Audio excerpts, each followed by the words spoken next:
La question du lieu où on va investir en Afrique quand on vit à l'étranger est de plus en plus d'actualité. Alors, c'est vrai qu'économiquement parlant, il faut aller implanter son projet dans le pays où l'environnement est le plus favorable pour sa croissance. Alors, mais alors, ne perdons pas de vue ou alors poussons un peu plus notre analyse, hein, vraiment. euh, Posons-nous la question de savoir toujours quelles seront les retombées personnelles, parce que ne nous limitons pas seulement à une analyse sur le plan business. Allons un peu sur le plan personnel, car quand on vit à l'étranger et qu'on a comme ça, hein, je prends le cas peut-être de l'Allemagne, où la plupart ont 30 jours de congé par an, il faut bien se dire que si on a créé son business dans un pays africain qui n'est pas son pays d'origine, il faudra trouver du temps d'aller voir ce business-là chaque année. Il faut trouver du temps d'aller veiller dessus. Surtout au début, il faut être présent. Il faut trouver du temps pour aller voir ce business-là.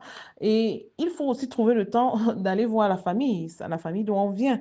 Parce qu'en bon africain, généralement, même si on a investi dans les pays d'à côté, on a toujours au moins sa maison qu'on a fait dans son propre pays. On trouve toujours le moyen de faire quelque chose pour soi dans son pays. On veut aller même dans son propre pays, on doit aller pour des événements, pour des funérailles, pour des deuils, pour des mariages, même juste pour voir la famille. Donc ça aussi, ça prend du temps.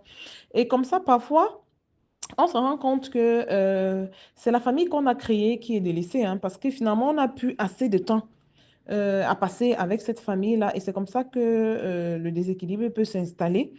Donc, en gros, c'est pas impossible, mais il vaut mieux se rassurer avant de se lancer dans ces modèles-là qu'on a les ressources financières, énergétiques et même psychologiques suffisantes, hein, pour appliquer cette politique-là. Donc, tout est possible, mais il vaut mieux prendre conscience des retombées avant de se lancer.